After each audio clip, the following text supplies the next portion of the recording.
বাংলাদেশ জাতীয়তাবাদী দলের থেকে আমি ধানের শীষ মার্কা নিয়ে মেয়র পদে প্রতিদ্বন্দ্বিতা করেছিলাম, তখন আপনি সহ সমস্ত মিডিয়ার ভাইরা আমার সাথে ছিলেন। নির্বাচন পূর্ববর্তী 1 মাস যে প্রচারের সময় থেকেই আমাদের উপরে হামলা করা হয়, আমাদের নেতাকর্মীদের রক্তাক্ত করা হয়, আমাদের মাইক ভেঙে ফেলা হয়, পোস্টার ছিঁড়ে ফেলা হয়, কাউন্সিলর প্রার্থীদেরকে গ্রেফতার করে নিয়ে যাওয়া হয়। এর মধ্যেও আমরা নির্বাচনের দিন যখন আমরা যাই বিভিন্ন কেন্দ্রে, তখন আমরা দেখতে পাই যে আমাদের কোনো পোলিং এজেন্টদেরকে সেখানে থাকতে দেওয়া হয় নাই, সকলকে মারধর করে বের করে দেওয়া হয়।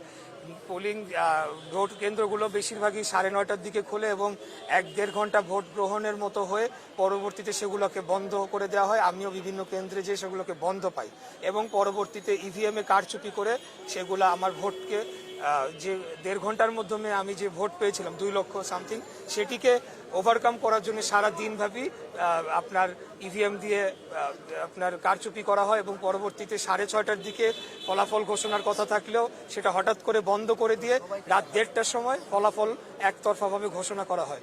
এরপরে নিয়ম অনুযায়ী, আইন অনুযায়ী আমরা নির্বাচনী ট্রাইব্যুনালে মামলা করেছি। পরবর্তীতে সেই মামলাটি মেয়র তাপস, খুনি মেয়র হাসিনার যে আত্মীয় তাপস, সেই মামলাটিকে বাধাগ্রস্ত করার জন্য বিভিন্নভাবে আদালতকে চাপ প্রয়োগ করে এবং বিভিন্নভাবে সে বাধাগ্রস্ত করে।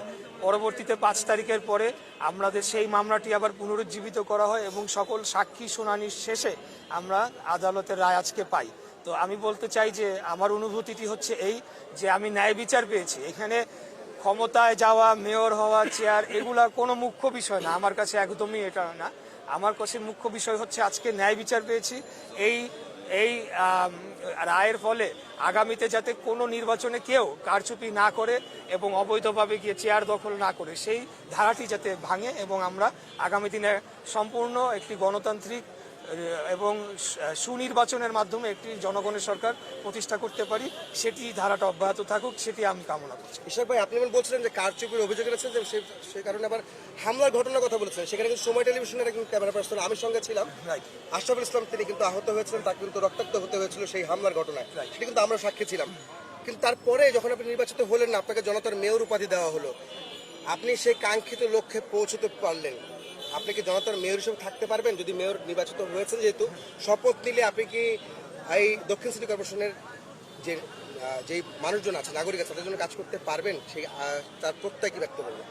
দেখেন, আমি তো মেয়র নির্বাচন করেছি মানুষের জন্য, কাজ করার জন্য, এবং আমার অনেকগুলো পরিকল্পনা রয়েছে। ঢাকা শহরের যে সমস্যাগুলো রয়েছে, ঢাকা শহর আজকে পৃথিবীর মধ্যে বসবাসযোগ্য নগরীর তালিকায় 1 থেকে 5-এর মধ্যে রয়েছে।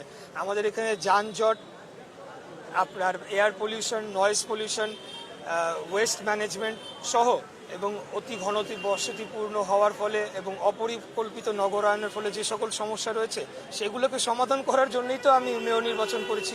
আমাদের নেতা দেশনায়ক জনাব তারেক রহমান, উনি আমাকে প্রতিনিয়ত তখন গাইড করেছেন, আমার ম্যানিফেস্টো তৈরিতে উনি সাহায্য করেছেন, উনি যেভাবে বলেছেন কাজ করেছেন।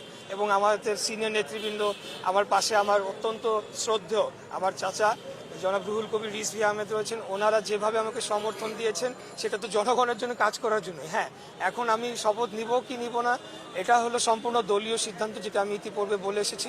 আমি দলের প্রার্থী ছিলাম, দল যেভাবে আমাকে নির্দেশনা দিবে আমি সেই অনুরূপে কাজ করে যাব। আমরা একটু রুহুল কবির রিজভী আহমেদ, যিনি বিএনপির সিনিয়র যুগ্ম মহাসচিব, তার সাথে কথা বলবো। আজকে যে ইশাক হোসেন যিনি নির্বাচিত হলেন বা আদালত তাকে বললেন, ঘোষণা দিলেন মেয়র হিসাবে, আপনারা কি বলবেন যে শপথ নিতে তিনি পারবেন কিনা? দল কি বলছে সেটা তো বলবেন। প্রথমত আমি বলবো যে আদালত সুবিচার করেছে এই মুহূর্তে, এই জন্য যে গণতন্ত্রের জন্য লড়াই এবং যে গণতন্ত্র সুবিচার, ন্যায় বিচার নিশ্চিত করে, সেটার পথে এখন আমরা এগিয়ে যাচ্ছি ফ্যাসিবাদের পতনের পথে। সেক্ষেত্রে আমি মনে করি আদালতের এই রায় গণতন্ত্রের পক্ষে এবং সুবিচারের পক্ষে একটা বিরাট, বড় ধরনের রায়। আজকে এই রায়ের মাধ্যমে প্রকৌশলী ইশরাক প্রমাণিত হয়েছে যে সেই হচ্ছে জনগণের মেয়র ছিল, জনগণের অন্তরের মেয়র ছিল সে, এবং সেই হিসেবেই তার এই সুবিচার পাওয়া গেছে। এখন পরবর্তী যে কার্যক্রম সেটি হলো যে আমরা দলের প্রধানতম নেতা জনাব তারেক রহমান সাহেবকে এটা অবহিত করা হবে। অবহিত করার পর পরবর্তী কার্যক্রম শুরু করা হবে, সে শপথ নেওয়ার বিষয় এবং অন্যান্য যে প্রক্রিয়াগুলো আছে সেই প্রক্রিয়াগুলো শুরু হবে। রিজভি ভাই, আপনি যদি বলেন যে উত্তরেও কিন্তু ঢাকা উত্তর সিটি কর্পোরেশন নির্বাচনে কিন্তু তাবেই তাওয়াল আপনাদের ধানের শীষের প্রতীকে নির্বাচন করেছিলেন একই সঙ্গে, সেখানে কিন্তু কারচুপির অভিযোগে ট্রাইব্যুনালে মামলা করা হয়েছিল, সেই বিষয়ে এখনো কিন্তু কোনো ফয়সালা হয়নি। আপনারা কি মনে করেন, তাবেই তাওয়াল কি সেভাবে ইশরাকের মতো তিনিও কি মেয়র হবেন? নিঃসন্দেহে যদি সে বিচার যে বিচারাধীন যেটা রয়েছে, সাবজুডিস যেটা রয়েছে, সেখান থেকে ন্যায় বিচার পাবে এবং ন্যায় বিচার পাওয়ার পর তারপরে সে দলের সমর্থন নিয়ে মেয়রের শপথ নেবেন কি নেবেন না, এই বিষয়গুলি তখন নির্ধারিত হবে। এখন যেমন এটা নির্ধারিত হয়েছে, তবে এই মুহূর্ত পর্যন্ত আদালতের যে রায় জনমতের পক্ষে, গণতন্ত্রের পক্ষে এবং ভোটারদের ভোটের পক্ষে, সেই রায়ের জন্য আমি আমাদেরকে নিজেদেরকে খুব ভালো লাগছে যে আমরা সামনের দিকে একটা শক্তিশালী গণতান্ত্রিক কাঠামো গড়ে তুলতে পারব। রিজভি ভাই, এইটাতে আসলে কি প্রমাণ করে যে 2018 সালে যে নির্বাচনটা হয়েছিল সিটি কর্পোরেশন ইলেকশন, সেখানে যে কারচুপির অভিযোগ আজকে প্রমাণিত হলো, তার মানে যে এতদিন যে নির্বাচনগুলি হয়েছে সেগুলি আসলে আপনারা কি বলবেন? সেটা তো আমি তো নিজের জীবন দিয়ে সেটার প্রমাণ। প্রকৌশলী ইশরাক এবং তাবিদ আওয়ালের নির্বাচনে আমি ব্যক্তিগতভাবে সন্ত্রাসী হামলার শিকার হয়েছি কারওয়ান বাজারে। ধারালো অস্ত্র নিয়ে আমার উপরে করা হয়েছে, হামলা করেছে। তো এর বাইরে তো আর কিছু নাই, আমি তো নিজের জীবন দিয়ে। আর সারা সিটি কর্পোরেশন উত্তর দক্ষিণে চলেছে সন্ত্রাসের মহাযজ্ঞ, মহারাজত্ব। ও যেটি বলেছে, ইশরাক যেটি বলেছে যে 9টার মধ্যে সব ভোট শেষ, বন্ধ করে দিয়েছে, পোলিং এজেন্টদেরকে বের করে দিয়েছে এবং সাধারণ ভোটাররা লাইনে দাঁড়াতে এসে তারা সন্ত্রাসী পরিস্থিতি থেকে তারা সব ফেরত গেছে।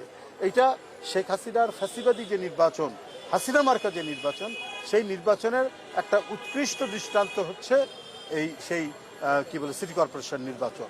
সুতরাং এর বিরুদ্ধে মানুষের যে ক্ষোভ, সেই ক্ষোভগুলো নিঃসন্দেহে আদালত সেগুলোকে বিবেচনা করে তারা এই সুবিচারটি করেছেন। একটা গুরুত্বপূর্ণ প্রশ্ন আমি করবো, রিজভি আপনি যে থাকবেন, সেটা হচ্ছে যে এখন কথা উঠছে জাতীয় নির্বাচন আগে না স্থানীয় সরকার নির্বাচন আগে। এই মুহূর্তে আসলে আপনি কি মনে করেন, স্থানীয় নির্বাচন খুব জরুরি নাকি জাতীয় নির্বাচন জরুরি? কোনটার বিষয়ে আপনি মতামত দেবেন? যদিও আপনি স্থানীয় সরকার নির্বাচনে এই মাত্র নির্বাচিত ঘোষিত হয়েছে না, আপনি কি বলবেন? আমি আসলে দীর্ঘ আইনি লড়াই করে আমি আদালতের মাধ্যমে রায় পেয়েছি এবং আপনারা সকলেই এটার সাক্ষী এবং প্রমাণ আছেন। আমাদের দলীয় সিদ্ধান্ত, আমি যদি ভুল না করি, আমি জানি যে সবার আগে আমরা জাতীয় নির্বাচনকে প্রাধান্য দেওয়া হচ্ছে এবং আমিও ব্যক্তিগতভাবে মনে করি যে স্থানীয় সরকার নির্বাচনটি হলে এখানে ফ্যাসিবাদী শক্তির পুনর্বাসনের সমূহ সম্ভাবনা রয়েছে। তারা বিপুল পরিমাণে অর্থ লুটপাট করেছে, সেই অর্থগুলা পাচারকৃত অর্থ আবার বিনিয়োগ করে তারা পুনর্বাসিত হতে পারে। অতএব আমরা মনে করি যে এই স্থানীয় সরকার নির্বাচনটি আমাদের যে মূল লক্ষ্য, একটি সুষ্ঠু, অবাধ, নিরপেক্ষ জাতীয় নির্বাচনের মাধ্যমে একটি নির্বাচিত পার্লামেন্টকে নিয়ে আসা এবং একটি গণতান্ত্রিক সরকার প্রতিষ্ঠা করা, সেটিকে ব্যাহত করতে পারে, এটি আমি মনে করি। ধন্যবাদ আপনাদেরকে। ধন্যবাদ। আপনারা শুনছেন আদালত থেকে ঘোষণা করা হলো কর্পোরেশনের ইঞ্জিনিয়ার ইসলাম ভাই বক্তব্য শুনতে পাচ্ছিলেন।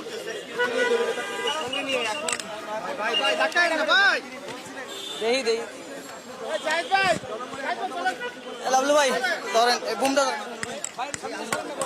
বন্ধ করছো না?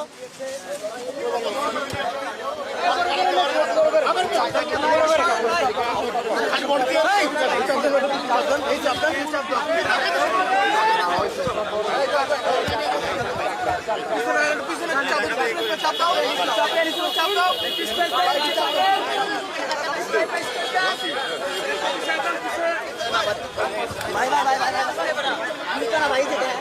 ভাই